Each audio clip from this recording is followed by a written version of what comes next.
Amém, irmãos? Nesta oportunidade, eu gostaria de saber se todos sabem o que é uma dispensação. Olha, irmão, hoje temos internet, né? Você pode pegar temas, estudar na apostila, estudar nas pregações, estudar nos estudos que nós temos colocado, enfim, tanta coisa, e ainda procurar o que dizem alguns pesquisadores sérios e homens tementes a Deus, que colocam algumas coisas lá na internet. E hoje, por exemplo, eu estava olhando e vendo o que eles falam sobre dispensação. Para nós, né, nós já temos definido ao longo de tantos estudos que a dispensação é um período de tempo histórico e automaticamente espiritual, no qual Deus trata com a humanidade de alguma maneira, né? Isso é uma definição que nós temos de dispensação. E eu estava olhando hoje na internet e eu achei a seguinte declaração: dispensação, período de tempo no qual o homem é testado em relação a alguma revelação específica de Deus. É a administração de Deus no seu mundo, ou seja, é a administração de Deus no mundo, né? Então, eu achei interessante essa definição que diz período de tempo no qual o homem é testado. Testado significa o quê? Provado. E se o homem é testado, ele é provado, significa que ele pode ser aprovado ou reprovado. Então, nós vemos que Deus muda, e depois o estudo vai dizer, Deus muda constantemente as suas dispensações. Para mim, particularmente, é admirável encontrar na internet um estudo tão revelador de alguém que diga que Deus mude constantemente as suas revelações, as suas dispensações, mas esse alguém ainda está morto, ainda está sem entender as mudanças ao longo da história espiritual dos projetos de Deus. Então hoje nós vamos falar um pouquinho sobre dispensação. Eu acredito, né, na apostila tem um pouquinho só sobre isso, eu acredito que nós vamos ter aqui algumas informações bem fundamentais. Nessas mudanças, dispensações, nós descobrimos porque algumas pessoas não vão adiante, porque algumas pessoas desistem da caminhada, é porque nas mudanças de dispensação, elas acabam não entendendo. E quando ela não entende, ela não se enquadra na nova dispensação. Porque tem pessoas que são como Israel, que achou que Deus deu a lei a Moisés e agora pronto, todo mundo tem que andar na lei de Moisés. Sim, no período da lei. Mas eles não entendiam que o Senhor Jesus viria e instituiria o tempo da graça. Quando o Senhor diz lá, né, em Mateus, que eu não vim destruir a lei nem os profetas, eu vim cumprir. Ora, se veio cumprir a lei, ele automaticamente traria uma nova dispensação. E eles tanto que esperavam o Messias, mas eles não podiam aceitar que o próprio Messias, o Filho de Deus, viesse destituir a lei. Eles não conseguiam se ver vivendo sem a lei.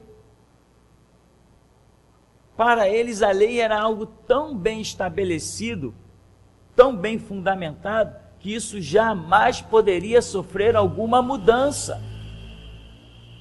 E no entanto, Deus tinha, além da lei, algo mais glorioso. E muita gente fixa a sua mente em algo glorioso que tem, e não entende que Deus possa trazer algo mais glorioso ainda. foi o que aconteceu com Israel, que se transformou numa figueira infrutífera, recebendo a palavra: nunca mais nasça fruto de ti. E nós já vimos que na dispensação da graça Israel não produz absolutamente nada. A esperança de Israel vir a produzir alguma coisa é quando o milênio for instituído.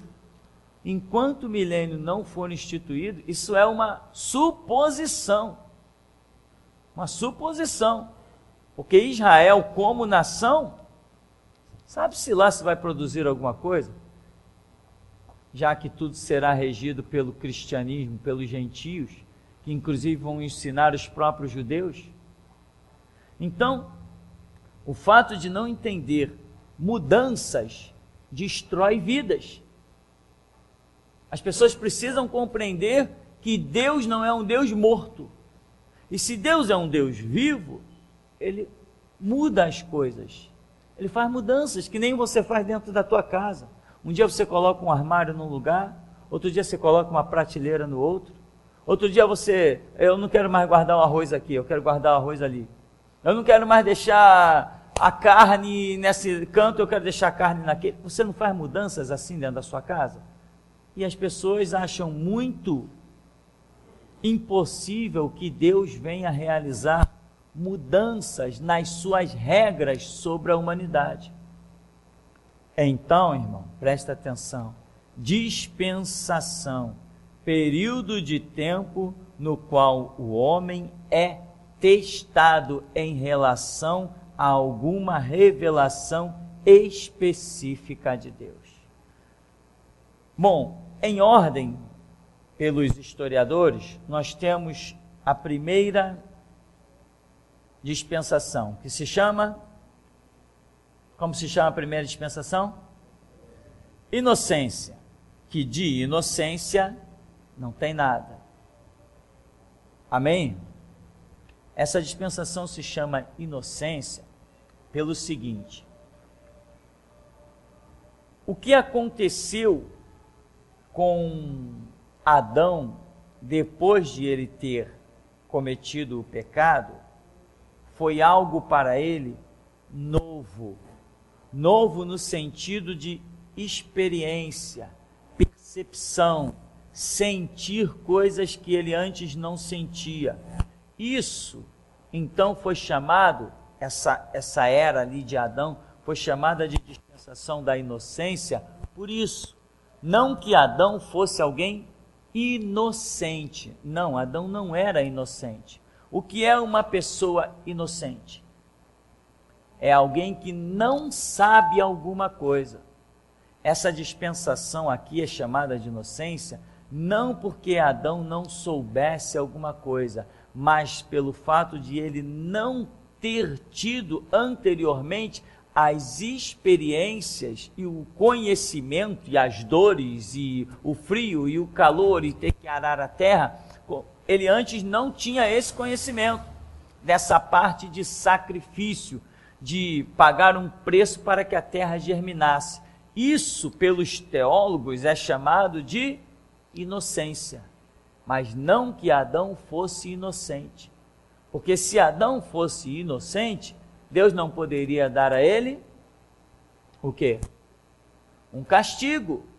Então, não é esse conceito. O que é um conceito de inocência para nós? Nós dizemos, aquela criança é inocente. O que é aquela criança inocente? Alguém chama ela vai, sofre uma maldade, alguém dá uma bala contaminada para ela chupa, ela chega na beira do abismo sem noção de que pode escorregar e morrer. Ela tem uma idade onde nós dizemos é inocente. Isso não existe na vida de Adão. Nada do que tenha acontecido com Adão, ou tudo do que tenha acontecido com Adão, nada foi sem que ele tivesse um aviso e tivesse o entendimento de que alguma perda ia se dar. Só que Adão não agiu como? Ele não agiu por fé. O que acontece? A lição dessa dispensação da inocência significa que mesmo quando você não sabe o resultado de alguma coisa, mas você tem a palavra de Deus, você tem que ficar com a palavra de Deus. Adão tinha a palavra de Deus. Adão, nessa árvore aqui você não toca. Não toca nisso aqui. Então, não importa o que se processe depois daquilo ou o que quer que venha acontecer. Ele deveria ter agido por fé. Fé em quê? Na palavra de Deus que ele recebeu. Mas, como diz a curiosidade lá sobre Eva, que Eva olhou, admirou e viu que aquilo era bom para dar entendimento e ela cobiçou. Depois que ela cobiçou, ela foi, lançou mão, processou e acabou a história. Então, inocência, não. Ninguém ali está inocente. O sentido da inocência aí é simplesmente em que eles passaram a conhecer algo, que inclusive é ruim, que antes eles não conheciam, mas não que eles fossem alguém desavisados, tá? Então, essa inocência, ela teve um período de juízo, teve um momento de juízo, e esse momento de juízo foi a expulsão do paraíso. Amém? Nós tivemos outro período, também uma dispensação chamada, quem sabe qual é a segunda? Consciência. O que é uma dispensação de consciência? É que você faz aquilo que você acha correto. Nisso que você é livre para fazer o que você acha correto, você pode estar fazendo o errado. Não que você não tenha consciência do que é correto. Amém? Jesus deixou uma palavra: aquilo que quereis que os homens vos façam, fazei-lhes vós também. Ninguém precisa de cristianismo para saber o que é certo e o que é errado, com relação ao seu próximo. Você precisa de cristianismo para saber o que é certo e o que é errado espiritualmente. Isso você precisa, de saber o que é a lei de Deus, o que é uma transgressão à lei de Deus, o que é pecado, o que é santidade. Você precisa de cristianismo. Mas para relacionar-se com o teu próximo, você não precisa de cristianismo. Porque você sabe muito bem, eu sempre digo, se te beliscarem, não dói. Você não sabe, você não tem essa informação dentro de você, que as mesmas coisas que o teu corpo sofre, dos outros também sofrem. Então você não precisa de cristianismo para não fazer mal ao teu próximo. Porque isso já é um conceito. Se você não quer que façam com você, você não deve fazer com o seu próximo. Então, essa dispensação da consciência deu à humanidade uma liberdade muito grande. E ela é, pelos teólogos, pelos estudiosos, classificada, o fim dela foi com o dilúvio. O dilúvio, para os estudiosos, encerrou uma dispensação chamada dispensação da consciência. Ou seja, era um período em que a humanidade não tinha liderança. Ninguém estava sujeito a nenhum comando em especial.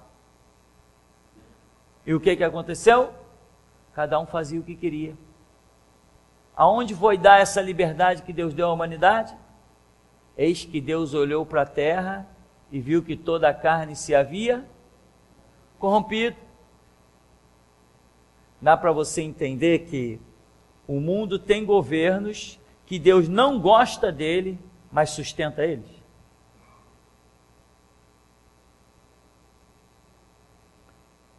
Nós temos hoje aí polícia, gente profana que não quer nada com Deus, gente blasfema, mas de alguma maneira alguém ali fez uma besteira, matou, roubou, furtou, estuprou, a polícia vai lá e prende o cara.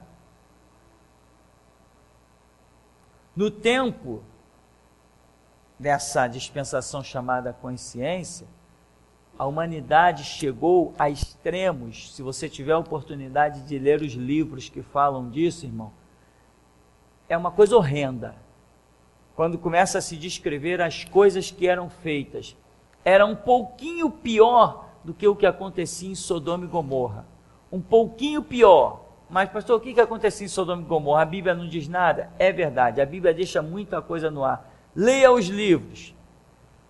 Crianças eram viciadas na prática do homossexualismo desde, imagina, a idade mais tenra, mais nova, os horrores começavam ali. Essa dispensação de consciência, irmão, ela era de extremas abominações, coisas horrendas, até que chega o ponto que Deus não suporta mais e encerra essa dispensação da consciência com o dilúvio. Era uma dispensação sem governo estabilizado. Era um horror. Depois viemos a uma terceira dispensação chamada governo humano. Ou seja, começou a se levantar, isso depois do dilúvio, alguns grupos que começaram a liderar. Nós vemos ali alguns nomes que começam a se destacar, não sei quem construiu uma cidade, não sei quem migrou para não sei aonde, fundou uma cidade, e aí começam a aparecer os grandes nomes, Nimrod, né? E outras peças que a Bíblia diz foram grandes homens, grandes líderes, grandes homens que manejavam espada e etc. Governo humano. Que terminou aonde? Qual foi o juízo que encerrou o governo humano? O juízo das línguas. Quando eles, governo humano, alguém, façamos tijolos, é o líder. Façamos tijolos, vamos construir uma torre, vamos tornar o nosso nome célebre e vamos estar bem seguros e não vamos mais nos espalhar por sobre toda a terra. Deus olhou e falou assim, caramba, tudo que esse povo intentar, eles vão conseguir, eles vão conquistar, e eu não quero isso. O que Deus disse foi isso, eu não quero isso. Eles vão se transformar em um povo tão forte, que Deus já estava olhando lá na frente. Quando eles se transformarem num povo tão forte, lá vem besteira. Você sabe que nenhum povo pode ser tão forte. Por isso Deus dividiu o planeta em tantos continentes. Se o continente hoje continuasse como já foi um dia, a terra toda unificada, Brasil grudado na África, a África grudada na Europa, a Europa aí tudo não sei o que, grudado no Japão, grudado nos Estados Unidos, se Deus não tivesse dividido a humanidade, a crosta terrestre de tal maneira, sabe o que já teríamos hoje? Apenas um governo dominando sobre toda a humanidade. Já teriam dominado. Entende isso? Como não era projeto de Deus isso, ele rachou o planeta, dividiu, para dificultar esse domínio que estava predito. Mas, fecha o parênteses, o governo humano termina com o juízo ali das línguas, que Deus obriga a humanidade a se espalhar. Por quê? Eles estão construindo, e Deus não quer aquilo, alguém está liderando, está todo mundo sujeito àquele líder, só que eles estão no caminho errado, Deus vem, confunde a língua deles. O juízo das línguas encerrou o governo humano, a dispensação do governo humano. A quarta dispensação é chamada de era patriarcal ou promessa patriarcal. O que era essa promessa patriarcal? Era em que o pai, o homem, o chefe da casa, ele se transformava em um sacerdote da família. Ele tinha uma palavra de peso muito grande. Você vê que ali, quando Jefté, ele volta da guerra, ele oferece, ele faz aquela promessa, aquele voto a Deus com a sua filha. Ou seja, olha que ponto chegava a autoridade na era patriarcal, em que um homem expõe uma autoridade sobre a vida de uma outra pessoa, mesmo que fosse filha dele. Ele não tinha essa autoridade. E diz que a menina ficou impedida de se casar, etc, etc. Então aquela autoridade da era patriarcal era muito grande, mas ela também não deu certo. Ou melhor, ela deu certo, todas as dispensações deram certo. Os homens é que não souberam se comportar nela. Então Deus sempre encerra uma dispensação com um juízo. E a nossa não será diferente. Qual a dispensação que vai encerrar a nossa... o juízo que vai encerrar a nossa dispensação? A grande tribulação. E o que Jesus falou? Dia igual aquele, não houve depois. Se não houve, significa que nem o juízo foi tão terrível quanto será a grande tribulação. Ou seja, a cada dispensação que passa, o juízo é maior, é pior. E depois nós vamos ter uma dispensação chamada milênio. Qual será o juízo da dispensação do milênio?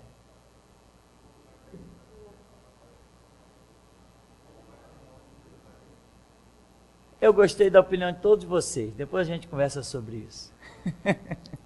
Então vamos fazer aqui, ó. Governo humano encerra com o juízo das línguas. A era patriarcal,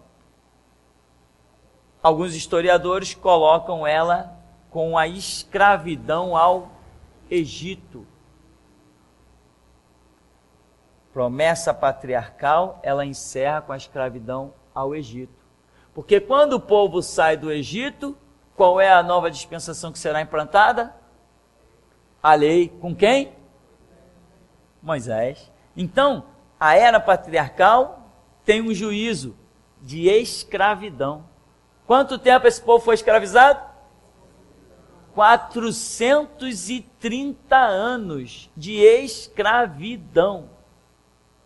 Você tem ideia de quantos filhos nasceram escravos e morreram escravos em 400 anos? Muita gente nasceu escravo e morreu escravo. É um castigo duro, é um castigo severo. Muita gente sofreu muito naquela escravidão. Se você tiver a oportunidade de ler alguns livros sobre o período de Israel, sob a escravidão egípcia, leia mesmo, porque você vai ver assim umas coisas que às vezes a gente não pode nem falar muito, porque pode ser que tenha gente que nem suporte certas coisas. São coisas horrendas que acontecem quando alguém que deveria ser sal da terra e luz do mundo se torna sal insípido e ao invés de brilhar, não brilha.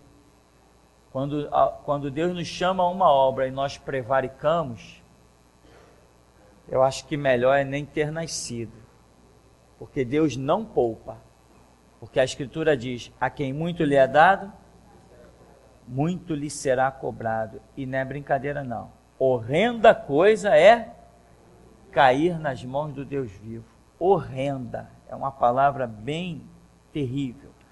Bom, era patriarcal, o povo é levado cativo, ou seja, sempre nós temos um juízo no fim de uma dispensação. Isso não vai mudar nunca, vai ser sempre assim.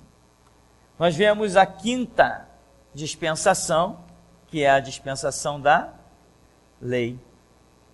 Quando Moisés liberta o povo e vem pelo Egito e sobe ao monte e Deus lhes dá a lei. A lei era uma glória, mas o povo diz que a lei é pesada, né? O povo diz que a lei é pesada. O povo diz que a lei é um fardo, mas a lei era uma glória. Só que você pode receber uma palavra gloriosa, mas se você não estiver disposto a mudanças, essa palavra vai se tornar pesada, ela vai se tornar ruim. Você tem que estar disposto a mudanças, a renúncias. Imagina uma nação que recebe a lei, e nessa lei diz que um homem, se pegar uma mulher numa guerra, e essa mulher foi levada para sua casa como escrava, e ele se agradar dela e se deitar com ela ela tem que ser esposa dele. Essa lei não agrada a muita gente. A perversão do ser humano, a maldade do ser humano, ele quer dizer, é meu escravo, é meu e acabou a história, eu uso e abuso, quando não quero mais eu descarto e jogo no lixo. Deus está dizendo, não é assim. A lei tem regra. Deus dava a vitória, eles levavam até povos escravos, como tantas vezes aconteceu, mas Deus tinha regra. Não podia torturar um escravo, não podia humilhar um escravo, não podia. E isso não agradava muita gente, irmão. Não agradava. Então, quando não se está disposto a mudar o caráter, por melhor que seja a palavra de Deus, a gente pode achá-la pesada. O que eu quero dizer agora é o seguinte: a dispensação da lei, nós vimos que mesmo durante a lei, outras pessoas, outras situações apareceram no meio dessa grande dispensação. Por exemplo, o rei Saul, ele não serviu durante a dispensação da lei? Sim, né? O rei Davi também não serviu durante a dispensação da lei? Sim. O profeta Samuel, o profeta Natã e outros profetas não estiveram ali na dispensação da lei? Jeremias não é um profeta que está ali na dispensação da lei? Israel não teve um monte de rei que serviu na dispensação da lei? E Deus não tinha regras também para a questão do reinado? Tinha. E mesmo em meio a esses profetas, reis, não existia ainda ali naquele meio os sacerdotes? Então nós não vemos coisas bem claras e distintas para o rei, para o profeta, para o sacerdote? Nós vemos. Mas qual é a dispensação? A lei. Mas existia claramente as questões concernentes ao rei, concernente aos profetas. Então o que nós temos na verdade? Nós temos uma grande dispensação, mas temos no meio dela várias subdispensações. Isso, irmão, é entendimento importantíssimo. E te digo mais, não é em qualquer lugar que você aprende essas coisas. Essas coisas você se aprende com dedicação, com empenho, né? Guardando informações. A lei está estabelecida. A lei começou com quem? Moisés. Terminou até onde? João Batista. Quando João entra no cenário, ali ele está fazendo a transição da lei para a graça, porque a mensagem dele já é a respeito daquele que vem após ele para se manifestar. Então, o evangelista Lucas escreve dizendo, a lei durou até João. Ele teve esse entendimento, de que a lei durou até João. Mas e os judeus tiveram esse entendimento? Não. Por não terem esse entendimento, desprezaram João e pereceram terrivelmente. Depois vem Jesus falando daquele homem que foi tão desprezado que ninguém fez caso dele, que foi João Batista, e Jesus diz assim, dos nascidos de mulher não tem ninguém maior que João Batista. E as pessoas devem ter levado um choque. Caramba, mas ele foi tão desprezado. Ninguém saiu da cidade para ir ver esse cara pregar no deserto. Um pouquinho de gente saiu daqui e foi lá só para questioná-lo. Mas de toda a circunvizinhança, os gentios, diz que a multidão afluía para ver João Batista. Mas o povo de Deus, que era chamado àquela voz, pouco se interessou. E Jesus fala, dos nascidos de mulher não tem ninguém maior do que esse João Batista aí. E o que as pessoas pensavam? Esse cara não é nada, é um louco gritando no deserto. Então a lei, ela é muito grande. Quantos anos durou a lei? Alguém sabe?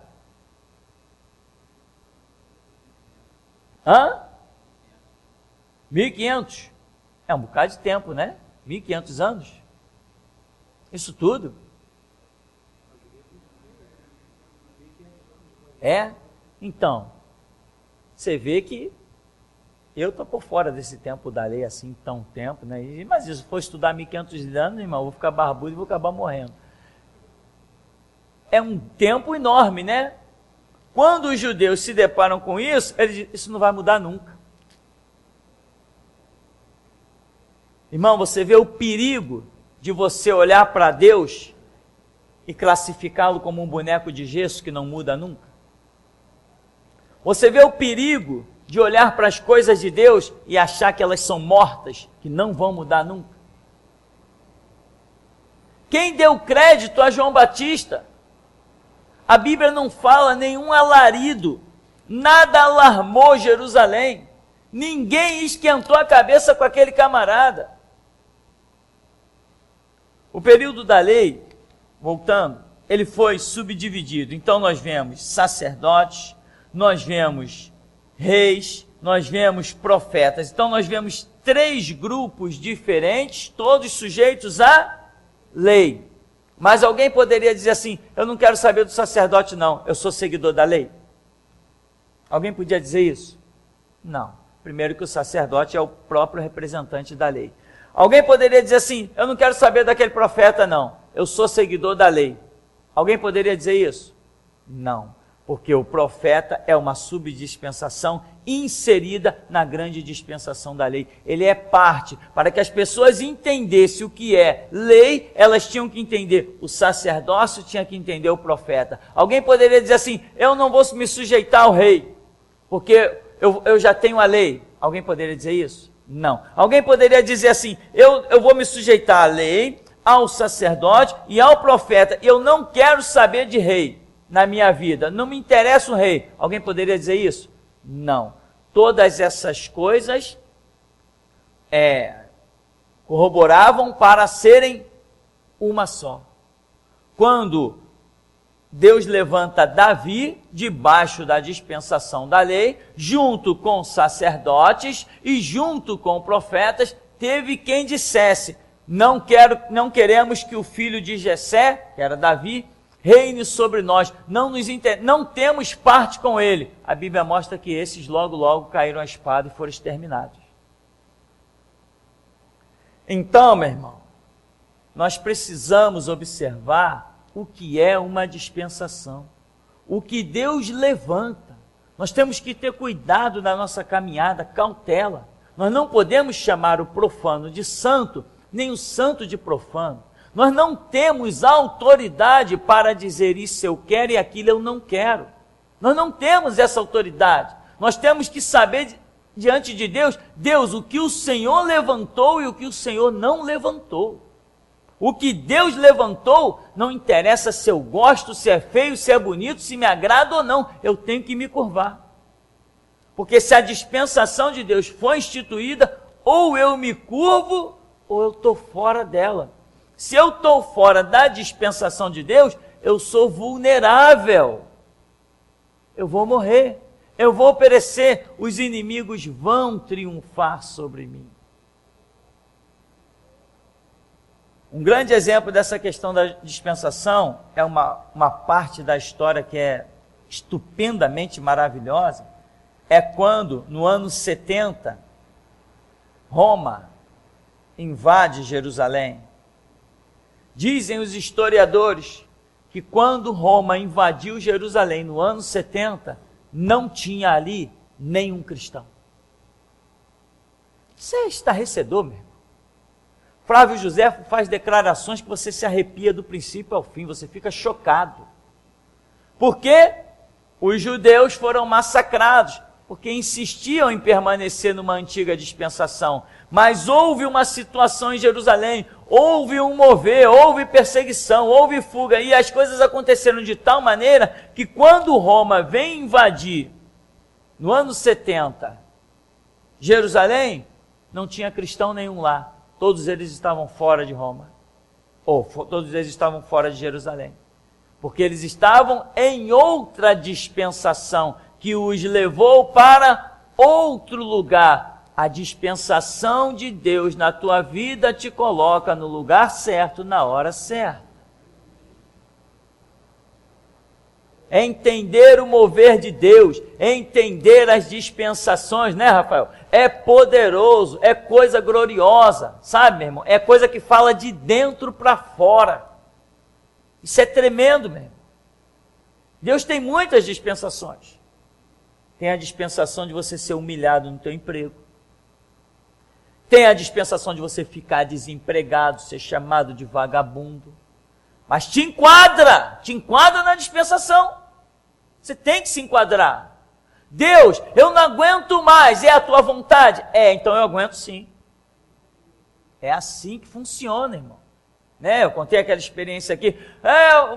Irmão Tupirani, vamos orar para você sair dessa prova. Não vai orar nada, não quero que ninguém ore. Que orar para eu sair de prova? Glorioso, meu irmão, não é Deus te livrar da fornalha. Glorioso é Deus te fazer passar por ela. Amém, meu?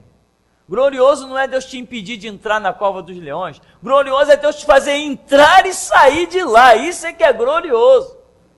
Então, irmão, aprenda a discernir o tempo de Deus sobre a tua vida. Porque muita gente vai para a sepultura, todo dia eu ouço notícia, mas muitos ainda vão só porque não querem me ouvir. Mas eu digo assim, a igreja, assim como a lei se encerrou com a restauração, a era da igreja também se encerrará com a restauração. E eu sou a restauração da igreja. Muita gente, nossa, não, de jeito nenhum. De jeito nenhum. Eu tive uns parentes aí, parente mesmo, consanguíneo, né? Parentes consanguíneos, que achavam muita humilhação vir sentar no banco da geração Jesus Cristo, porque eles tinham faculdade e eu não. E tudo que o pai deles fez na vida deles foi empurrá-los para dentro de uma faculdade, para que eles fossem melhor que os outros primos. Hoje eles podem fazer 500, 1 milhão de faculdades, eles nunca alcançarão o degrau que eu alcancei. Nunca alcançarão. Sabe por que não alcançarão? Porque não tem humildade. E esse degrau é só para quem é humilde, coração quebrantado e contrito. Então, meu irmão, a lei, ela foi subdividida e nós vemos 3 subdispensações dentro dela: sacerdote, rei, profeta. Ou seja, Deus opera de uma maneira gloriosa e Ele também opera, além desse coletivo glorioso, Ele também opera pessoalmente. Existem dispensações, todos nós estamos na dispensação da graça, mas você pode estar na dispensação do sofrimento. Está na graça. Pode estar na dispensação da escassez. Pode estar na dispensação de você dizer assim, meu Deus, o que eu vou comer amanhã? Você está debaixo da graça, mas contigo Deus está tratando numa dispensação específica, dentro da graça. Assim como o tempo da lei tem um montão de subdispensações lá, sendo realizada. Deixa eu ver aqui então. Sim. O próprio Davi, que está debaixo da lei, quais os ministérios que nós vemos na vida do homem? Rei, profeta e sacerdote. Rei, profeta e sacerdote. Davi alcançou isso tudo. Ou seja, Davi foi um homem amante da lei, apesar da sua falha, obviamente, mas ele foi um homem amante da lei, ao ponto de conseguir alcançar esses 3 subministérios, esses 3 ministérios que estavam debaixo da questão da lei. Isso é algo glorioso. Você sabe que em cada dispensação, Deus tem um monte de subdispensações. É o que faz a multiforme operação de Deus. Dentro da dispensação da graça, existe a subdispensação da cura, da libertação, do louvor, da pregação, do ensino. Existe um monte de subdispensações. E algumas pessoas estão debaixo da graça e não conseguem alcançar nenhuma dessas subdispensações. Porque não se empenha, não se dedica. Bom, então a lei durou até João Batista. E deixa eu ver aqui. O juízo da lei, a lei tem um juízo? Qual foi o juízo da lei? Irmão, o juízo da lei foi muito duro. O juízo da lei foi Jesus passar naquela figueira e dizer: nunca mais nasça fruto de ti. O juízo da lei, isso já foi duro e tem outras coisas mais, ele chega a ser complexo, mas isso foi duro demais. Sabe o que é Deus olhar para toda uma geração, para toda uma nação e amaldiçoar? Imagina quando Deus amaldiçoa alguém, o que esse alguém vai produzir mais? Eles vão ter uma vida inútil. O juízo da lei foi tão terrível que Israel quase chegou ao extermínio. Quando você já assistiu o filme A Lista de Schindler, aquele filme é a perfeição da história. Aquele filme é fruto é consequência da maldição deixada por Deus. Já havia tido massacre no ano 70, mas de lá para frente Israel vem sendo massacrado. Ele foi espalhado no mundo inteiro e vem sendo massacrado o tempo todo. Houve um juízo duríssimo quando se encerrou o tempo da lei, com João Batista. Mas foram muitas coisas ali, houve muitos tipos de juízo. A nação de Israel não foi exterminada por pouco, porque realmente Deus tinha uma promessa a Abraão, Isaque e Jacó, e preservou-lhes a semente, como está predito nas profecias, que preservaria a semente de Abraão para um final de era, onde Deus ainda ia levantá-los com mão forte. Bem, nesse finalzinho aqui de tempo da lei, quero saber se alguém tem alguma pergunta. Ninguém tem ali.